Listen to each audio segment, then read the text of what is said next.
اعوذ باللہ من الشیطان الرجیم بسم اللہ الرحمن الرحیم قل لمن الأرض ومن فيها إن كنتم تعلمون سيقولون لله قل أفلا تذكرون قل من رب السماوات السبع ورب العرش العظيم سيقولون لله قل أفلا تتقون قل من بيده ملكوت كل شيء وهو يجير ولا يجار عليه إن كنتم تعلمون سيقولون لله قل فأنى تسحرون بل أتيناهم بالحق وإنهم لكاذبون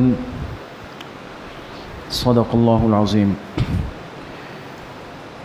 یہ سورہ مومنون کی آیت نمبر 84 سے آیت نمبر 90 تک 7 آیتیں آپ حضرات کے سامنے پڑھی گئی۔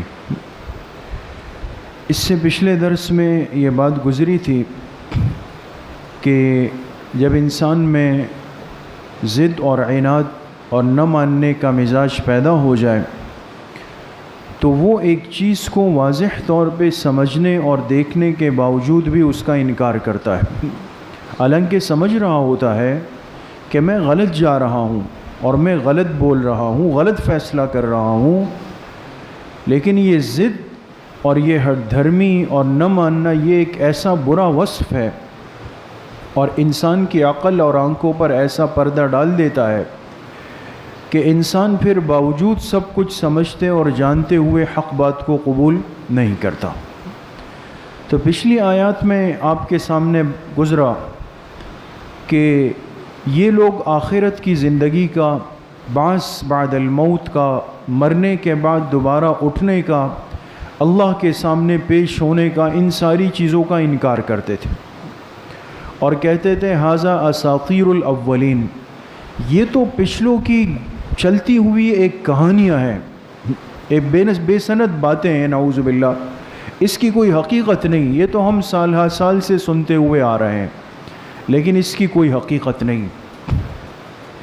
اب جو آج کی آیات ہے اس میں اللہ پاک نے اپنی قدرت کے کچھ دلائل اور کچھ مظاہر کو بیان فرمایا ہے،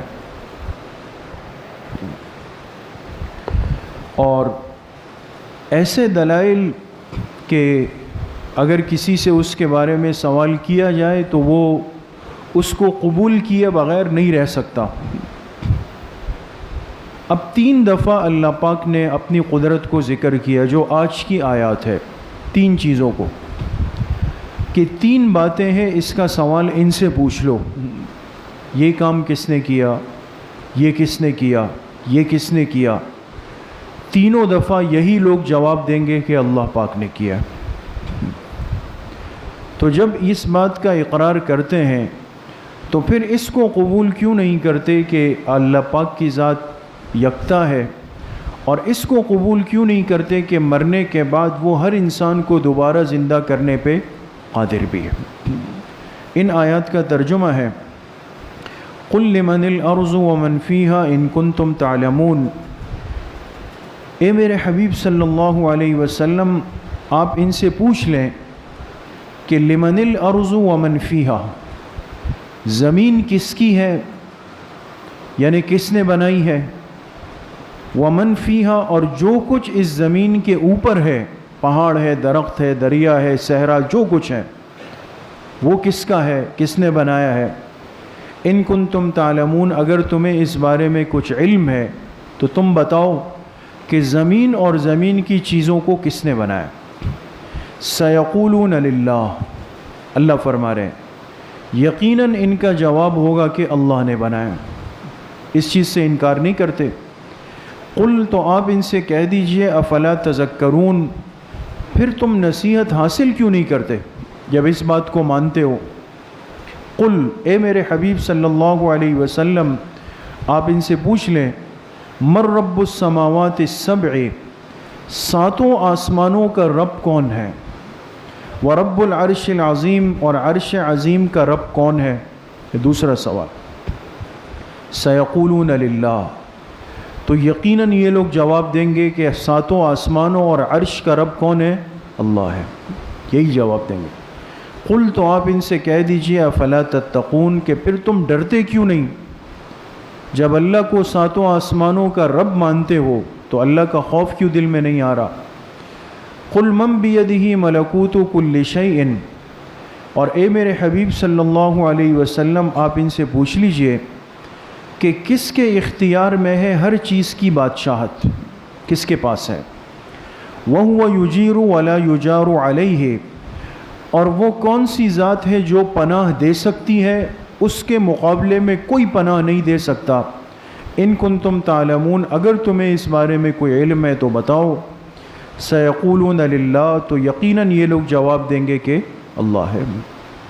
قل، آپ ان سے کہہ دیجئے، فَأَنَّا تُسْحَرُونَ، پھر کیوں بہکی بہکی باتیں کرتے ہو، ایسی باتیں کرتے ہو جیسے تم پہ کوئی جادو ہو گیا۔ بل، اب اللہ حقیقت کو بیان کرتے، حقیقت یہ ہے، اتیناہم بالحق، ہم ان کے پاس حق پیغام لے کر آئے ہیں، ہم نے ان کی طرف حق کو بھیجا ہے۔ وَإِنَّهُمْ لَكَاذِبُونَ، لیکن بے شک یہ اس کو جھٹلا رہے ہیں، اس سے انکار کر رہے ہیں۔ تو اب دیکھیں ترجمے سے امید ہے کہ آپ حضرات کو سمجھ آ گئی ہوگی کہ 3 دفعہ ان سے سوالات کیے گئے۔ اس کو ہمارے مفسرین نے لکھا کہ یہ دلیل کہلاتی ہے دلیل عقلی اعترافی، دلیل عقلی اعترافی۔ آسان سی بات ہے، بہت ساری چیزیں ایسی ہوتی ہیں جو انسان اپنی عقل سے سمجھ کے فیصلہ کر لیتا ہے، اس کے لیے کسی لمبے چوڑے علم کی، کتاب کی، استاذ کی، مکتب کی، مدرسے، اسکول کی ضرورت نہیں ہوتی، بلکہ انسان کی عقل اس کو سمجھاتی ہے کہ یہ چیز صحیح ہے اور یہ چیز غلط ہے۔ تو جو چیز عقل کی بنیاد پر سمجھ میں آ جائے اور انسان فیصلہ کر سکے، اس کو کہتے ہیں دلیل عقلی۔ آپ سمجھ گئے؟ جیسے آپ کسی سے پوچھیں کہ بھئی یہ سڑک پار کرنی ہے گرو مندر کی، مین سڑک پار کرنی ہے، تو ٹریفک تیز ہو تب پار کریں یا سڑک خالی ہو تب پار کریں؟ یہ سوال مشکل ہے، آسان ہے؟ آسان سی بات ہے نا۔ وہ کہے گا بھئی یہ تو اس کے لیے کسی استاذ کی ضرورت تھوڑی ہے، جب ٹریفک تیز ہوگا تو ہم انتظار کریں گے، سڑک خالی ہوگی تو ہم سڑک کو پار کر لیں گے۔ اب دیکھیں یہ دلیل عقل کی بنیاد پر عقل فیصلہ کر رہی ہے، سیدھی سی بات ہے۔ اور اعترافی کا مطلب یہ ہے کہ وہ چیز جس کو انسان قبول کرنے پہ مجبور ہو جائے، مجبور ہو جائے۔ تو 3 چیزوں کا سوال ہوا ان سے کہ بتاؤ زمین کس کی ہے، بتاؤ ساتوں آسمان کس کے ہیں، اور یہ بتاؤ کہ ہر چیز پر اختیار کس کا چل رہا ہے۔ تو اللہ پاک نے فرمایا آپ تجربہ کر لیں، ان مشرکین سے، ان منکرین سے پوچھ لو کہ زمین کس کی ہے، آسمان کس کا ہے، ہر چیز پر اختیار اور کنٹرول کس کا ہے، تو یہ سب جواب دیں گے کہ اللہ پاک کا ہے۔ یہ اس سے انکار نہیں کر سکتے اور نہ کرتے ہیں۔ تو اب جب اس بات کو قبول کیا تو پھر اللہ کی وحدانیت کو اور آخرت کے عقیدوں کو کیوں نہیں مانتے؟ اب جو اصل بات عرض کر رہا ہوں آپ سے، یہاں مفسرین نے لکھی ہے، اور ایک طالب علمانہ زبان میں اس کو کہتے ہیں کہ یہ وہ نادانی ہے کہ ایک آدمی مقدمات کو مان لے، نتائج کو نہ مانے۔ مقدمات کو مان لے، نتائج کو نہ مانے۔ دیکھیں مقدمہ کہتے ہیں کسی بھی چیز کی ابتدا کو، بنیاد کو، اور نتیجہ کہتے ہیں انجام کو۔ اب ایک مثال عرض کروں گا تو آپ لوگ بالکل آسانی سے سمجھ جائیں گے کہ اس جملے کا کیا مطلب ہے، کہ ایک آدمی مقدمات مان رہا ہے، انجام اور نتیجے کو نہیں مان رہا ہے۔ آپ کی کسی سے بات چیت ہو رہی ہے، آپ نے اس سے کہا کہ بھائی صبح سورج نکلا تھا، اس نے کہا نکلا تھا۔ اچھا آپ کی نظریں ٹھیک ہے، کمزور تو نہیں ہے، آئی سائٹ ویک تو نہیں ہے؟ اس نے کہا نہیں ہے، ویک نہیں۔ اچھا آپ جاگ رہے تھے؟ اس نے کہا جی جاگ رہا تھا۔ آپ کو میری بات سمجھ آ رہی ہے دوستوں؟ میں 3 باتیں ابھی تک عرض کی. آپ نے اپنے ساتھی سے پہلا سوال کیا کہ سورج نکلا تھا، اس نے کہا نکلا تھا. دوسرا سوال آپ نے کیا کہ آپ کی آنکھیں کمزور تو نہیں ہیں، اس نے کیا جواب دیا کہ کمزور نہیں ہیں. تیسرا سوال آپ نے کیا کیا کہ آپ جاگ رہے تھے، اس نے کہا میں جاگ رہا تھا. ٹھیک ہے. اب آپ نے پوچھا اچھا تو پھر روشنی تھی، اس نے کہا نہیں تھی. نہیں پہنچے آپ لوگ. جو 3 باتیں یہ قبول کر رہا ہے کہ سورج نکلا تھا، میری آنکھیں کام بھی کر رہی ہے اور میں جاگ بھی رہا تھا، تو آپ بتائیں جو آدمی قبول کرے کہ میں نابینا اندھا نہیں ہوں، جو آدمی قبول کرے کہ میں سو نہیں رہا تھا جاگ رہا تھا، اور جو آدمی قبول کرے کہ سورج نکلتے ہوئے دیکھا ہے اور اس کے بعد کہے کہ نہیں سورج کی روشنی نہیں تھی، یہ غلط جا رہا ہے صحیح جا رہا ہے؟ غلط جا رہا ہے نا. مقدمات کو مان رہا ہے، وہ ساری چیزیں مان رہا ہے جو اس بات پہ دلیل ہے کہ اس نے روشنی ضرور دیکھی ہے، اس لیے کہ سورج نکلا ہے تو سورج کا کام ہی روشنی ہے. اور چلو ایک آدمی نابینا ہے یا خدا نخواستہ اس کی بینائی بہت کمزور ہے، تو سورج کے نکلنے کے باوجود اس کو نظر نہیں آئی تو ہم کہیں گے بھئی یہ تو بیچارہ معذور ہے. یا سورج بھی نکلا، بینائی بھی صحیح ہے، لیکن موصوف آرام فرما رہے تھے، 11 بجے اٹھتے ہیں، اس نے کچھ دیکھا ہی نہیں ہے. لیکن تینوں باتوں کو قبول کر رہا ہے کہ سورج میرے سامنے نکلا ہے، میری بینائی بھی کارآمد ہے، میں جاگ بھی رہا تھا.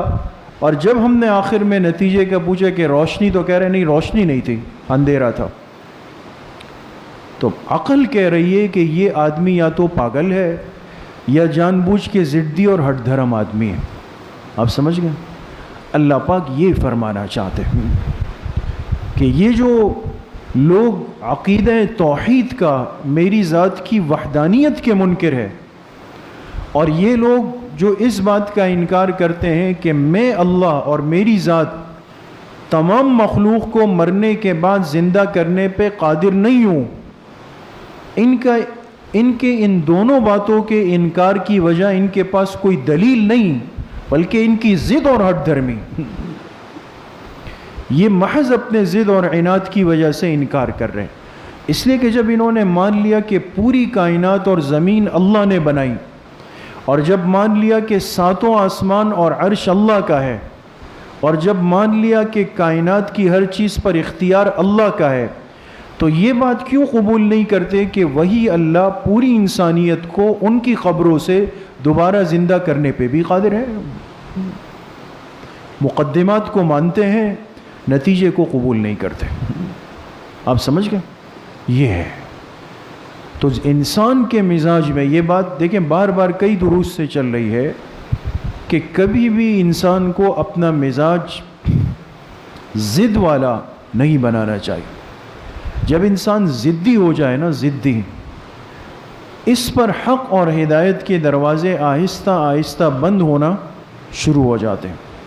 آج جو امت کے ساتھ ہوا ہے، اور ہم یہ اتنا ایک دوسرے سے نفرتیں لے کر دلوں میں گھوم رہے ہیں، ایک گلی میں آ رہے جا رہے ہوتے ہیں آمنے سامنے سے، نہ یہ سلام کر رہا ہے نہ وہ سلام کر رہا ہے. ایسا ہے نہیں ہے دوستو؟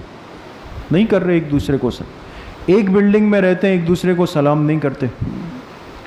دل میں ایک وہ رکھا ہوا ہے کہ یہ تو 100% غلط، بے ادب، گستاخ ہے، یہ تو بالکل غلط آدمی ہے. یہ ساری نفرتیں اور یہ ساری کدورتیں اور یہ حقارتیں جو رکھی ہوئی ہے دوستو، یہ محض ضد اور عناد کی وجہ سے، اس کے پیچھے کوئی علم نہیں چل رہا. اور اس بات کو بھی قبول کرنا پڑے گا کہ یہ مزاج عوام میں آیا ممبر اور محراب کے غلط استعمال سے، اس کی بھی نفی نہیں.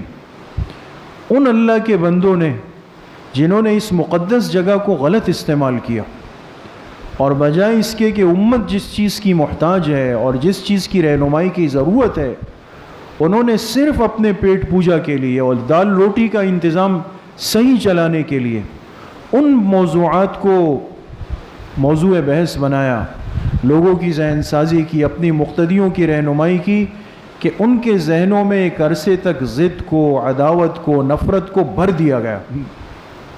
اب ظاہر سی بات ہے، آپ امام کے پیچھے نماز پڑھتے ہیں مطمئن ہو کر کہ میرا امام صحیح ہے، اس کے پیچھے میری نماز صحیح ہے، جبھی تو میں نماز پڑھنے آ رہا ہوں نا. تو جب نماز صحیح ہے تو اس منبر سے جو امام بولے گا وہ بھی صحیح ہوگا. بچ گئے. اور اب اس منبر سے جو بہت بڑا منصب ہے، ایک غلط پیغام میں دیتا رہا ہوں، ہر جمعے آپ سے بولوں کہ فلاں ایسا ہے، فلاں ایسا ہے، فلاں ایسا ہے، فلاں ایسا ہے، فلاں ایسا ہے، تو آپ کا ذہن اس پیغام کو اپنے اندر ایسا قبول کر لے گا کہ آپ پھر اس آدمی کے لیے کوئی گنجائش باقی نہیں رکھیں گے. دوستو آپ نہیں رکھیں گے. یہی ہوا ہے امت کے ساتھ، اور کچھ بھی نہیں ہے دوستو. اس لیے میرے عزیزوں، دوستو، بزرگوں، ہمیشہ اعتدال والے راستے پر چلیں اور ان بڑوں کی، ان اکابر کی، ان علماء کی اتباع کریں، ان پر اعتماد کریں جو امت کو اعتدال کی تلقین کرتے ہیں.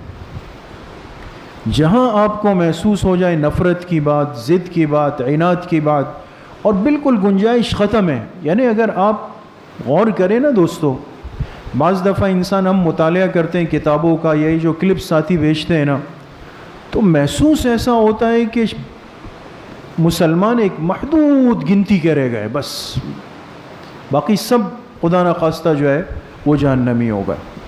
تو پھر کون جائے گا؟ تو اس لیے ان چیزوں کو آج ذہنوں سے صاف کرنے کی بہت بڑی ضرورت ہے. اعتماد بہت بڑی نعمت ہے، بشرطے کہ اعتدال کے ساتھ ہو. اعتماد جب اعتدال کے راستے سے نکلے گا، اس کی جگہ پہ ضد اور نفرت آ جاتی ہے، اور اس کے نتیجے میں پھر مسلمان کو قبول نہیں کرتا، اس کو برداشت نہیں کرتا، نہ اس کا سلام لیتا ہے، نہ اس کے سلام کا جواب دیتا ہے. ساری چیزوں کو اس کے لیے حرام سمجھتا ہے کہ بھئی یہ تو حرام ہے، یہ تو دین سے خارج ہے، ساری چیزیں ختم کر دے. اس لیے قرآن کریم سے میرے دوستوں، بزرگوں، اپنا تعلق مضبوط کریں. قرآن کی آیات واضح طور پہ بتا رہی ہے کہ جہاں ضد اور عناد نے جگہ لی ہے، لوگ ایمان جیسی نعمت سے محروم ہوئے. نعمت ایمان پر اللہ پاک کا شکر ادا کریں اور اللہ سے دعا مانگتے رہیں کہ ہمیں وہ راہ حق، راہ ہدایت، وہ معتدل راہ اور ایسے اہل علم کی رہنمائی ملتی رہے جو ہمیں جوڑ کر چلائے، امت کو امت بنا کر چلائے، ہمارے دلوں میں امت کی محبت بٹھا کے چلائے، اور جو نفرتیں بٹھائے تو ایسوں سے حفاظت کی دعا مانگے. اللہ پاک ہم سب کو صحیح عمل کی توفیق نصیب فرمائے. الحمدللہ رب العالمین، الصلاة والسلام علی سید الانبیاء والمرسلین سیدنا و مولانا